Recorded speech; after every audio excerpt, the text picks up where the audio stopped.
This is problem 7-11E. It's on page 392. A part of a truck frame is composed of two channel-shaped members as shown in figure. The figure's on the next page, by the way. Figure P711 is on page 393.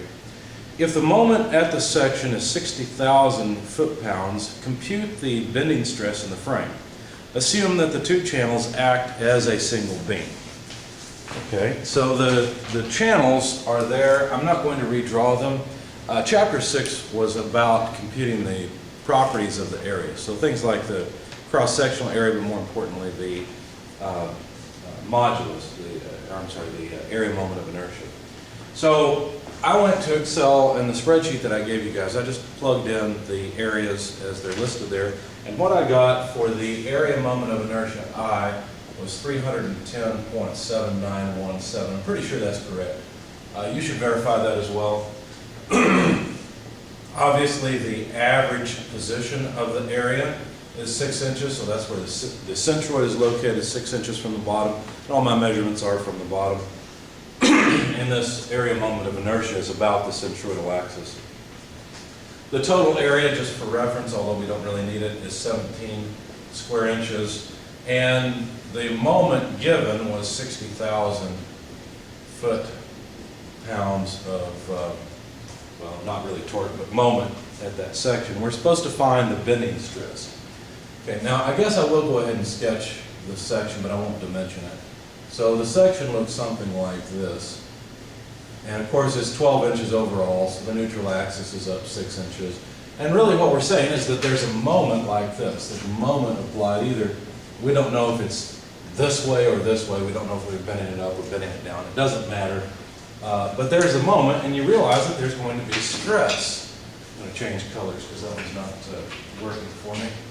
There's going to be stress, and the stress that's going to be generated by this moment is a normal stress. And that stress, if I had a 3D plane, I could pull it out. I don't, so I have to draw them at an angle to indicate, let's just say that the stress is in fact this way. Well, then I've got that backwards. If the moment is in fact this way, then the stress would be compressive at the bottom and would be tensile at the top. Okay. And at the neutral axis, there would be no stress. So the stress would increase linearly as you move out. Let's see.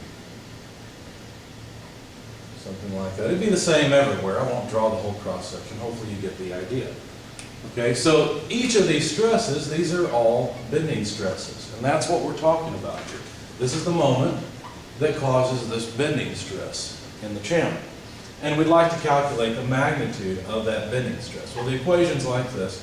It's my over I, and understand you can put in any y dimension that you want. Now, here's what gets a little confusing. When you're calculating your area properties, usually reference the bottom of the area.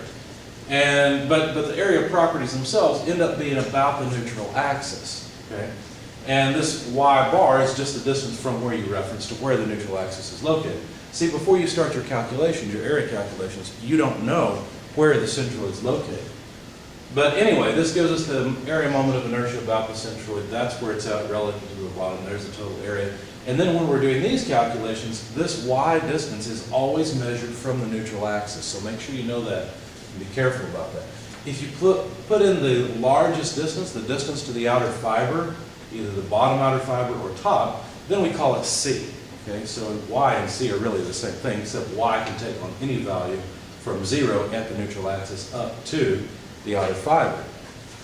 So anyway, this is a pretty simple problem. I just wanted to describe all of that to you. So 60,000 foot-pounds force of moment divided by 310.7917 inches to the fourth, and then y, the distance. Well, we're supposed to find the maximum. Okay, if we're going to find the maximum, it's still a bending stress, but it's going to occur at the outer fiber. Which one? This one or this one? Yes, both, right? It doesn't matter. This is a symmetric cross-section. So what is that distance? Well, here's something else that confuses students. The distance from here to here is what we call y bar. Okay? Now, if I want the distance from the neutral axis out to this point, or to this point, it's still that same dimension, okay? Because we're talking about a cross-section that's symmetrical. So it's still 6 inches, but it's not 6 inches from here to here. It's 6 inches from here to here, or from here to here. Okay, so when I put 6 inches in here, don't think I'm just copying Y bar. That's not the case. I'm talking about the distance from the neutral axis to the outer fiber. And the reason I say that is because when you have a cross-section that's not symmetrical like this one is, then your neutral axis ends up being closer to one side than the other. And so the distance from the neutral axis to the outer fiber can be different than Y bar. And so you have to understand the distinction between the number I'm putting in here and the distance from the bottom to the centroid, which is Y bar. Well, those are two different things. Now, last point. We've got feet here and inches everywhere else. I'd like to have PSI, so I'll have to multiply to get rid of that.